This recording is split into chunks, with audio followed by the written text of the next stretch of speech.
mais preciso decidir.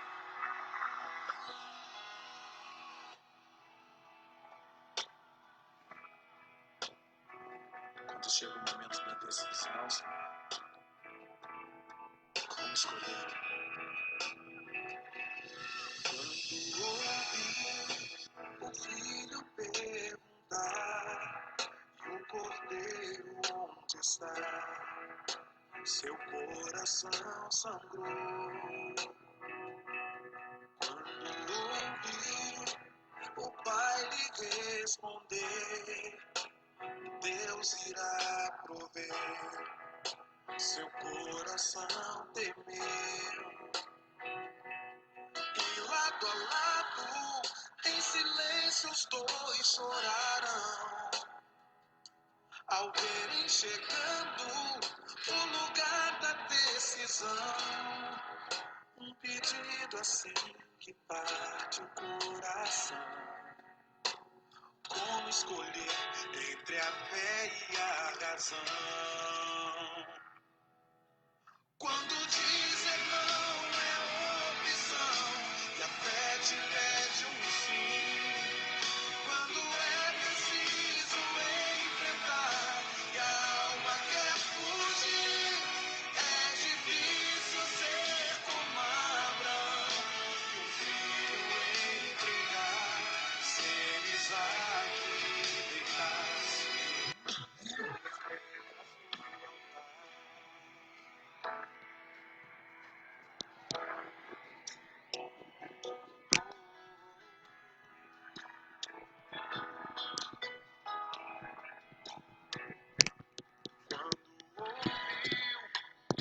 Filho perguntar, o cordeiro onde está, seu coração sangrou. Olá, tudo bem? Feliz aniversário para todos vocês. Agora e hoje, 2 de maio de 2021. Mais um ano de vida. E eu quero deixar nesse dia, aproveitar agora para deixar gravado aqui no Facebook e depois eu jogo no YouTube, no IASD Graça. Graça e paz. Celi, obrigado. Cristina, Georgia e os que vão assistir durante o longo do dia e dos dias. Então eu queria meditar com você algo muito importante que aparentemente não é. Existem pessoas que ainda questionam comigo do porquê que eu prego assim, do porquê eu falo assim, do porquê tanta ênfase em algo que não há necessidade, se está tudo bem. Se todo mundo é legal, se todo mundo é bonzinho, se todo mundo é maravilhoso, se a igreja vai bem, se os pastores falam mansos, se os irmãos se abraçam, está tudo bem. Por que tanta ênfase numa pregação desnecessária, já que nós amamos? Nós amamos. A palavra amor banalizou na igreja. Eu amo o próximo, eu amo a palavra de Deus, eu amo a igreja. Isso virou uma carnificina. Agora, por que é importante o que eu prego e o que você está aprendendo, vai aprender e deve pregar? Jesus disse que nessa época, finais dos tempos, que todos estarão casando, dando-se em casamentos, nas festas, na vida profissional legal, ou com suas dificuldades, ou nas suas pandemias, ou nos seus terremotos, mas seguindo uma vida literalmente normal. Hoje eu li que Jesus diz: não trabalheis pelo que irás comer, mas você tem que trabalhar pelas coisas da vida eterna. Enquanto nos preocupamos com a nossa vida pessoal, particular, familiar, é o mesmo que aconteceu quando Jesus falou o seguinte, deixa eu ler aqui, João 6, 27 para vocês, 26. João 6, 26. Mas antes de ler, nós temos que aprender que tudo isso que eu estou falando agora, nessa introdução, cabe nós transportarmos para a arca de Noé. Noé também era um imbecil pregando. Por que você está pregando uma idiotice dessa? 10 anos se passaram, por que você está pregando essa idiotice? 30 anos se passaram, por que você está pregando? Vai ser um idiota, um tonto. E o que ele estava pregando nada mais era do que a graça. Entrem na graça que vocês serão salvos. E todos rejeitaram. Não, nem todos. Eu quero dizer algo para vocês que não se é pregado, mas convém que eu alerte a você. Naquela época em que Noé pregou 120 anos, tenha certeza de que nós iremos encontrar milhares de pessoas no céu que aceitaram a mensagem de Moisés, de Noé, perdão, e só não entraram na arca porque morreram no caminho.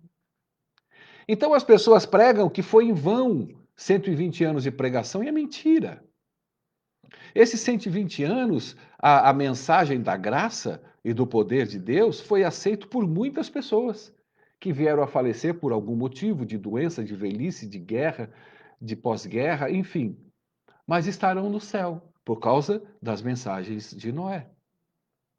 Agora, porque todo mundo acha que o que eu prego, ou todo mundo, perdão, algumas pessoas acham, ou às vezes até quem acredita fala, mas por que eu vou esquentar minha cabeça?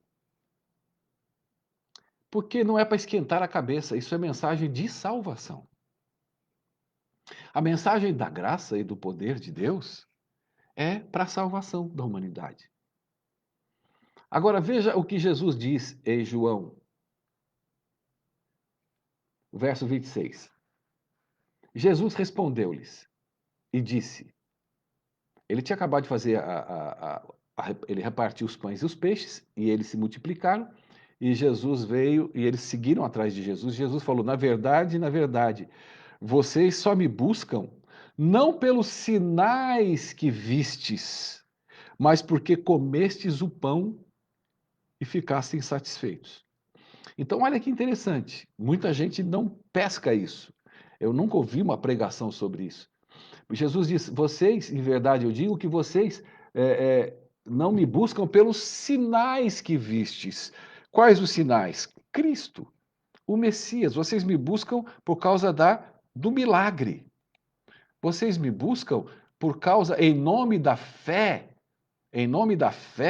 vocês buscam e agem em nome do que se vê, viu e se participou. Agora, o sinal, a graça, o perdão, a minha presença para vocês não é nada.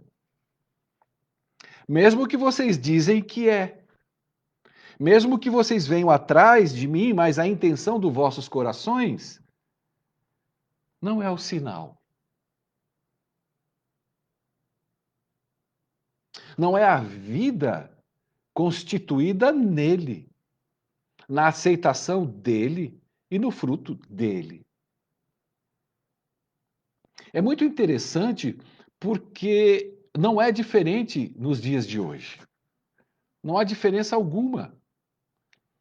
Por que não há diferença alguma? Porque a religião, ela tomou uma proporção e desencadeou essa busca. Qual busca, Sherry? Eles não se importam e não se interessam pela graça de Jesus. Não estão nem aí. Os seus lábios proferem a Deus. Os seus lábios proferem louvores. Os seus corpos estão em templos. O seu quadril e a sua bunda está sentada nos bancos da igreja. Mas a graça não lhes interessa. Por quê? Porque se posicionam num formato legalista de que eles são alguma coisa, de que eles obedecem alguma coisa, de que eles podem alguma coisa. E como eu sei que isso não é revertido na verdadeira graça? Pelo fruto. Quais são os frutos de quem está em Jesus e seguem os sinais a quem ele disse aos homens? Vocês não estão preocupados com o sinal, mas com o milagre, o poder e provavelmente o poder da oração. Isso é revelado no tanto que se pede oração. É um, é um horror de tanto que se pede. É errado pedir? Não, mas vai cansar de pedir. Tiago diz: vocês oram, chegam a ser chatos, e Deus não vai responder e não responde, porque vocês pedem mal. Por que pedem mal? Porque não tem o fruto, não anda o sinal. E quem é o sinal? É Ele. Andam no sábado, andam no dízimo, não comem carne de porco, estudam a lição da escola sabatina e seguem naquilo que os alimentam. Falsamente os alimentam, porque são tudo coisas exteriorizadas. E tudo que sai daqui para fora deixa de existir, porque não querem saber da graça. Pregam a graça, mandam observar leis, regras, doutrinas, mas o sinal não vivem. Quando Moisés usou aquele véu, porque o rosto dele iluminou, e o povo todo se curvou perante ele, porque ele era um homem de Deus, veja bem, Moisés, depois que a luz dissipou, ele continuou com o véu, mentindo para o povo. E só Paulo teve coragem de falar isso. Porque falar de Moisés era um crime. Falar contra era crime de morte, blasfêmia. E ele quis mostrar que acima de Moisés estava o sinal, o caminho, a verdade e a vida.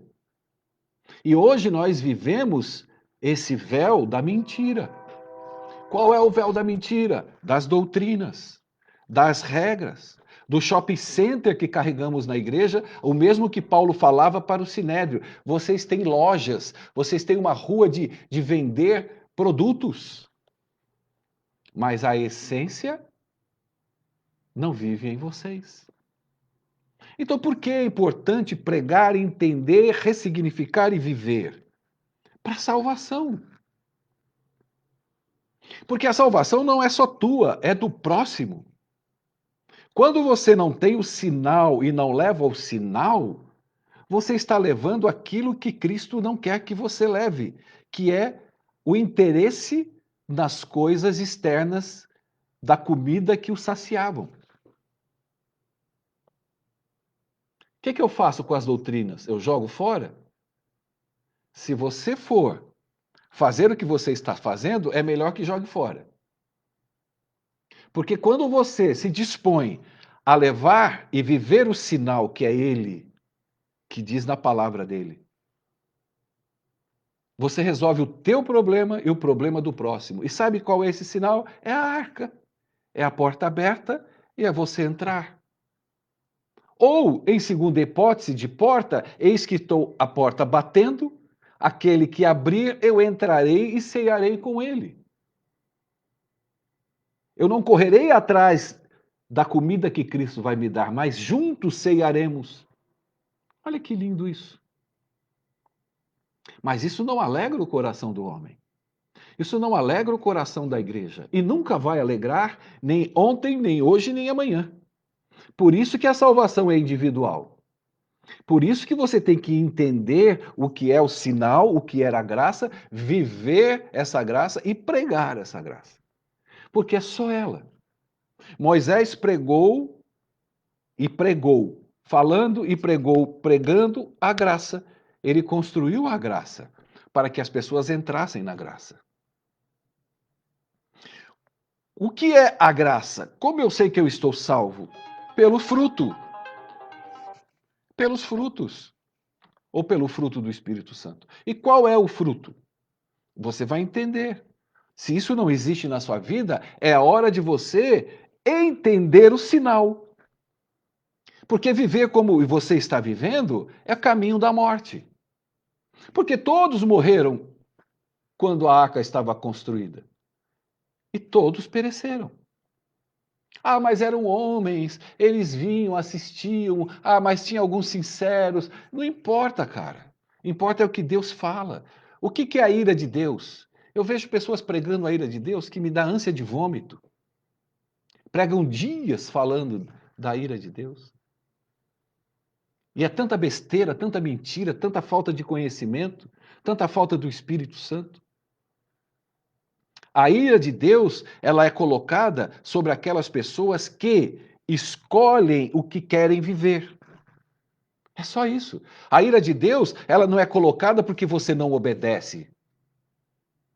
A ira de Deus não é colocada para aquele que não guarda o sábado. A ira de Deus não é colocada para o pecador. A ira de Deus foi colocada na cruz do Calvário para salvar e perdoar o pecador. Então não tem nada a ver ira de Deus com nós pecadores. A ira de Deus é fazer assim, tá bom, é isso que você quer viver, então viva. O Sinédrio escolheu ao lado de Cristo, ouvindo Cristo, vendo Cristo fazer tudo o que fez, provando que ele estava nas profecias de Isaías e de todos os outros profetas, e eles simplesmente perseguiram a Cristo. A ira de Deus caiu sobre eles. E qual foi a ira? Então tá bom, vocês vão viver o que vocês querem viver. Daqui para diante, todos os gentios farão parte do meu povo. Deus endureceu o coração de Faraó porque Faraó teve tantas vezes levado a ele quem era o Deus de Israel, quem era o Deus de verdade, o único Deus e o Deus que queria que o povo o adorasse no deserto, e Faraó resistiu, resistiu, resistiu, e Deus falou: então tá bom. Se é isso que você quer, vai embora, Moisés, siga. Isso é ira. Ira não é vingança. A palavra vingança não é vou me vingar de um povo idiota, um povo rebelde. Entendam o que é o sinal. E só vai entender quem tem o espírito. Agora, quem tem o espírito de porco vai entender só as coisas do porco. Por que que Moisés, quando Deus falou siga no Mar Vermelho e o mar se abriu? O que que aconteceu ali? Ali foram produzidos, ou foi produzido, o fruto de Deus. Não foi Moisés que abriu. Não foi a obediência de Moisés que abriu. Mas foi o caráter daquele que estava sobre ele que soprou e o mar abriu. Paulo, quando foi adorar com Timóteo, eu acho, um deles, no templo, curou alguém no caminho e ali ele foi espancado e foi para a cadeia. Fria, gelada, cheio de ratos.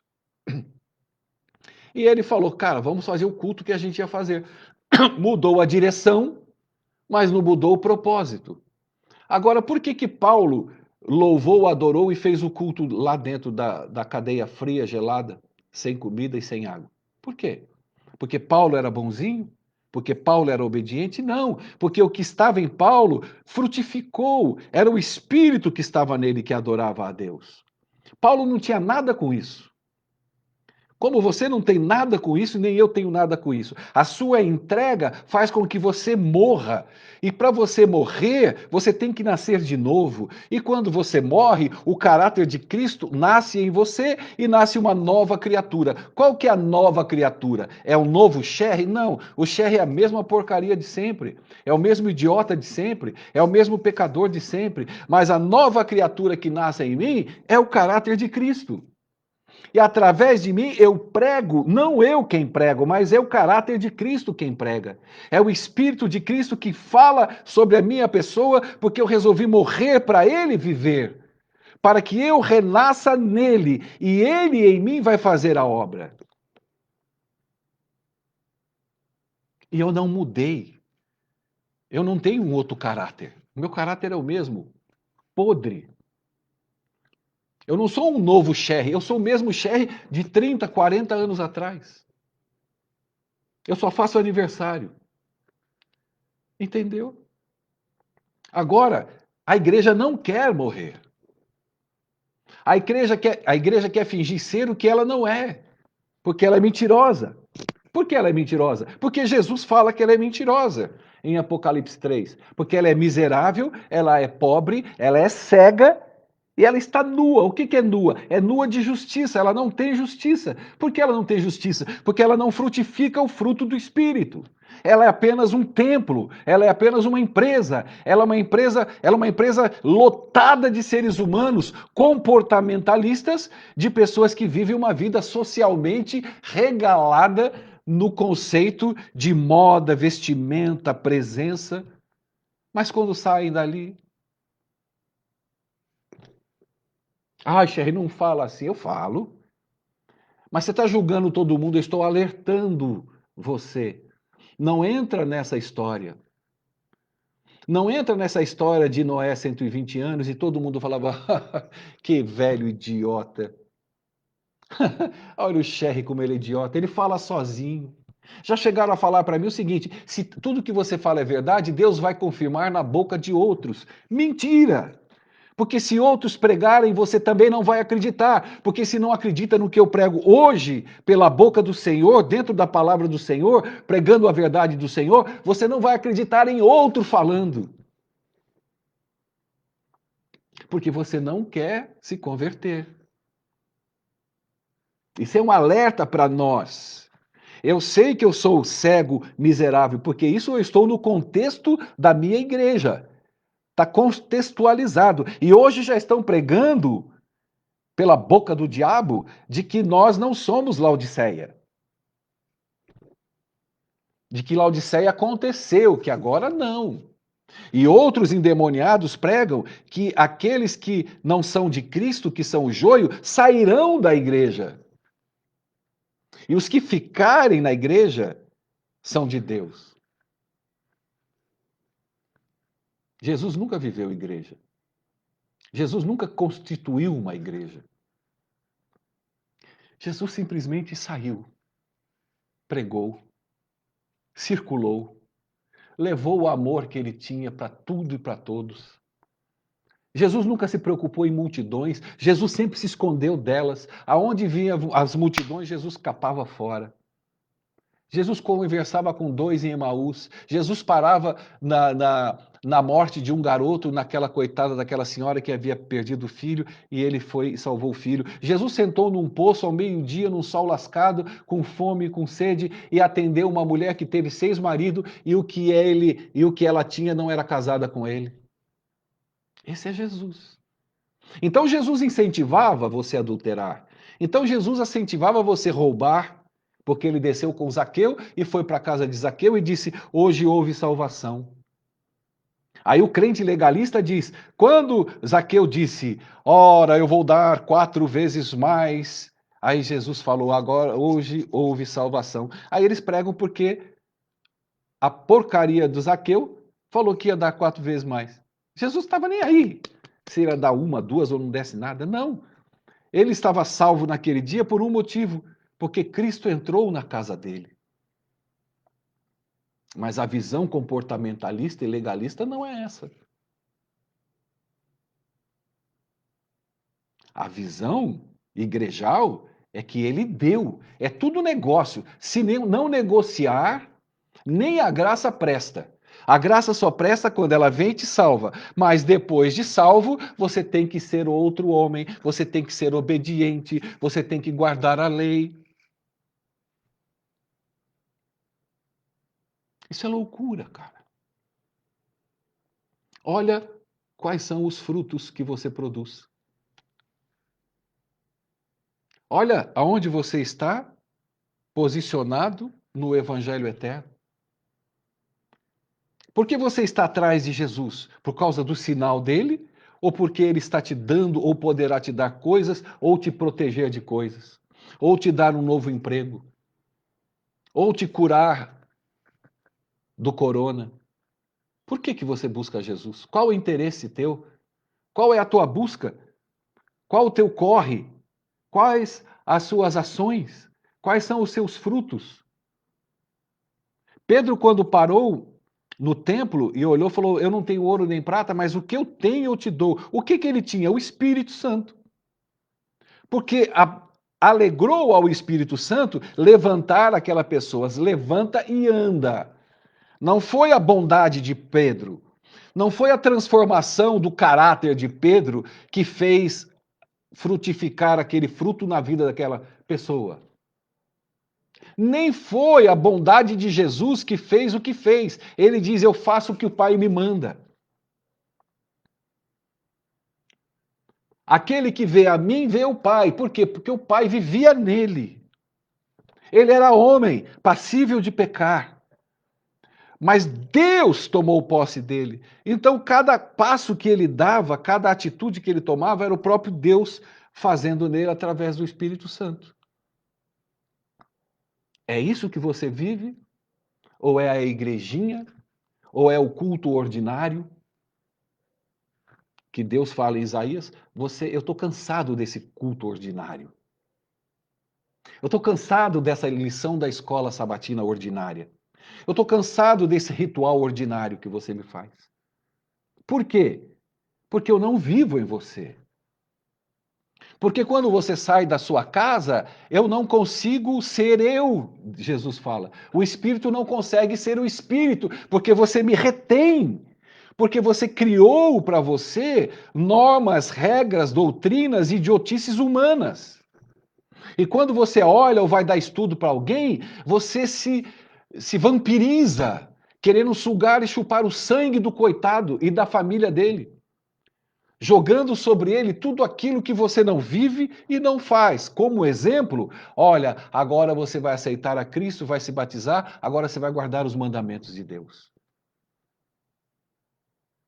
É isso que você coloca sobre os ombros das pessoas. A sua impaciência, o seu desejo de querer levar a pessoa para o batismo, a sua ira, a sua irritação,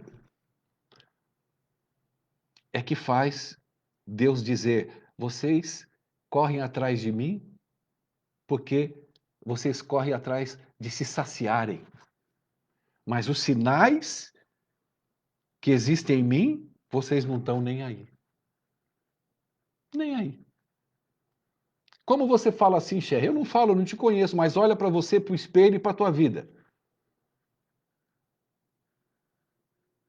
Ah, e você, Cher? Eu?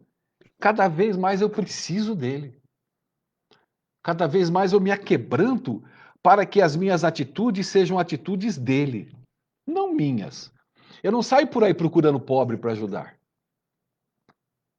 Mas eu me coloco, eis-me aqui, Senhor. E se algo vier cair nos meus braços, eu jamais fingirei que não vi. Por quê? Porque cada ação que eu faço para ajudar alguém, seja psicologicamente, materialmente, na fome, na vestimenta, cada ato de justiça que eu cometo, eu sei que não sou eu. Porque eu não estou nem aí para o ser humano. Eu quero cuidar da minha família. Eu não vou deixar a minha família em necessidade para cuidar de alguém lá de fora. Mas quando eu faço isso, a atitude não é minha. A atitude é dele. E muitas vezes, coisas que eu fiz, eu falei, oh, Deus, era um bom dinheirinho, hein? Tá me fazendo falta aqui. Por quê? Porque a atitude que foi feita por gente que eu nem conheço foi o Espírito, porque aquele camarada estava orando e suplicando a Deus de uma necessidade que eu não sei que peso teria na vida dele. Mas quando Deus entra em mim e frutifica o fruto do Espírito, e eu ajudo essa pessoa que eu nunca vi a cara, nem mais gordo nem mais magro, eu estou dando resposta a uma oração suplicante e que Deus achou por bem dizer: levanta e anda. Então não há atitude no Sherry de um homem que foi transformado por Jesus. Não, eu não sou transformado. Ou ele vive em mim, habita em mim ou não. Não existe em cima do muro. Por isso que Deus diz sim, sim, não, não. Quem é que habita em mim? É o Espírito. O fruto que eu carrego sobre mim é do Espírito.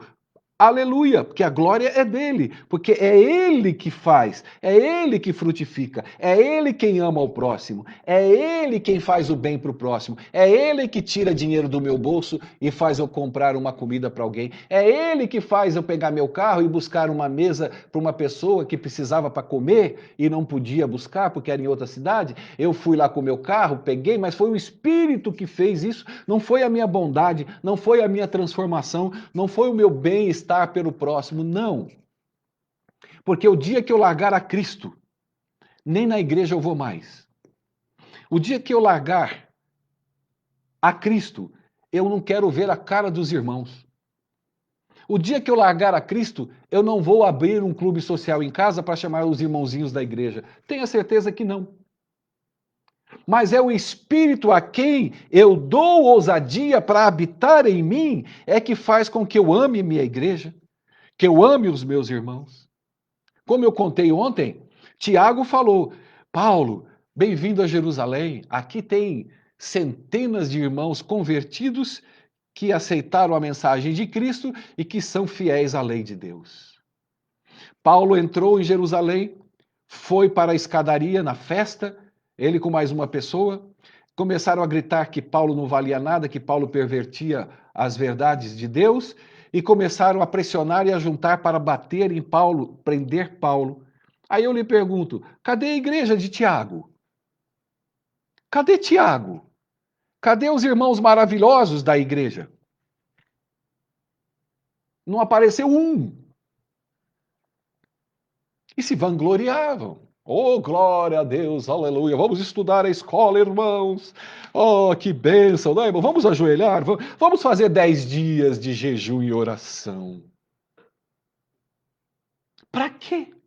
Aí eu lhe pergunto: você fez 10 dias ou 10 horas? Parece que agora foi 10 horas. Tem os 10 dias? Fez. E aí? Conta. Ah, não te interessa, chefe? Claro que não me interessa. Eu estou falando conta para você. Você ficou 10 horas jejuando, orando, assistindo vídeos, pregações ao vivo. E aí? É só isso que eu tenho para dizer. O amor de Cristo supera tudo. As verdades, ninguém engana a Jesus.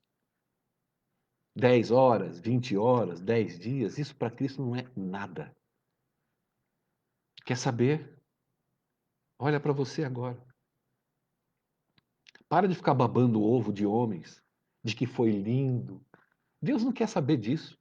Ai, foram 10 horas que eu vi cada pregação, meu Deus, eu tô até tonta. Aleluia, up, up, que lindo. E todo mundo deixando mensagenzinha. E daí? Deus não está nem aí para as suas 10 horas. Sabe para que Deus está? Aí? E aí? Qual o fruto? Qual o fruto? Me fala. Então, irmãos, esse é um alerta para nós. Esse é um alerta para a gente olhar e ver quem nós somos. A podridão que nós somos, cegos, miseráveis e nus. E vivemos de mentira. E vivemos de calendário. Calendário do Caleb, calendário de 10 dias de oração, calendário dos calendários, calendário da Semana Santa, calendário, só calendário. E aí vamos e criticamos os de fora que falam: venham sexta-feira que vai ter a sexta-feira do milagre. Aí a gente vai e desce o cacete no pentecostal. E a gente vive de calendários. Mas para que pensar, né? Para que falar? Eu vou arrumar problema para minha vida. Não, vamos ficar quietos. Deixa tudo como está, que está tudo bem. Não está, irmão, minha irmã. Eu estou te falando isso para o nosso bem, para que Deus possa te usar. Não para combater a igreja. Eu não combato a igreja, eu não falo mal da administração da igreja, não falo mal dos meus pastores, não falo mal da minha igreja. Eu prego a verdade da graça. A verdade da sacudidura, da transformação e da arca que está finalizando, está sendo concluída para você entrar. Ou você entra na arca ou você morre afogado. É só isso. Fingir que não é ser desorientado, é não ter o Espírito, é rejeitar o Espírito Santo. Fugir do fanatismo. Deus é equilíbrio. E qual é o equilíbrio? É o amor. Qual é o equilíbrio? É amar o outro mais do que a você mesmo. Se você fez as 10 horas de jejum, glória a Deus. E aí, funcionou? Se você jejuou 10 horas, acompanhou pregações 10 horas e chegou, e você é a mesma coisa do antes das 10 horas, PT, saudações. Aí eu não posso mais pregar para você. Me perdoa. A humildade é o ponto de partida para que o Espírito Santo entre em nossa vida e frutifique o seu fruto. Tá bem? Isso é um alerta de amor. Porque quando eu prego isso, eu recebo para mim. E recebendo para mim, eu clamo a Ele o tempo todo, para que Ele tenha compaixão e misericórdia e para que os frutos sejam plenamente dele. eu não tenho problema nenhum dele frutificar em mim. Se ele for arrancar tudo de mim, para qualquer coisa que ele quiser, arranca. Não tem problema nenhum.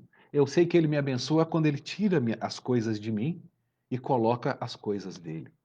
E eu estou a cada dia me dispondo, me vendo nu para que ele me vista com a pele do cordeiro. Para que ele jogue e jorre sobre mim o sangue do cordeiro. Para que eu seja limpo e perdoado a cada momento da minha vida. Porque eu não valho nada. Nada, nada e nada. Tá bom? Que o Espírito venha te ensinando a cada dia mais e mais para você compreender essa mensagem e ser livre. Conhecereis a verdade e a verdade vos libertará. A verdade não é Ellen White. A verdade não é a lei. A verdade não é o santuário. A verdade não é a graça adventista. Ela faz parte da verdade. A verdade é Cristo, porque Ele é a verdade, o caminho e a vida. Nele, tudo se tornará verdade para a glória e honra dele. Tá bom? Meu nome é Cherry Filho. Se quiser compartilhar, não tiver problema de tomar sarrafadas, vai fundo. Tchau, até o próximo vídeo, se Deus quiser. Bom domingo, feliz aniversário para mim e Deus te abençoe. Vou subir no YouTube.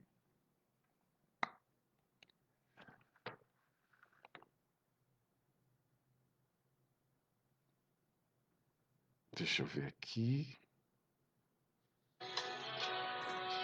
Quando ouviu o pai lhe responder, Deus irá mover seu coração temer. E lado a lado, em silêncio os dois choraram, ao verem chegando o lugar da decisão. Um pedido a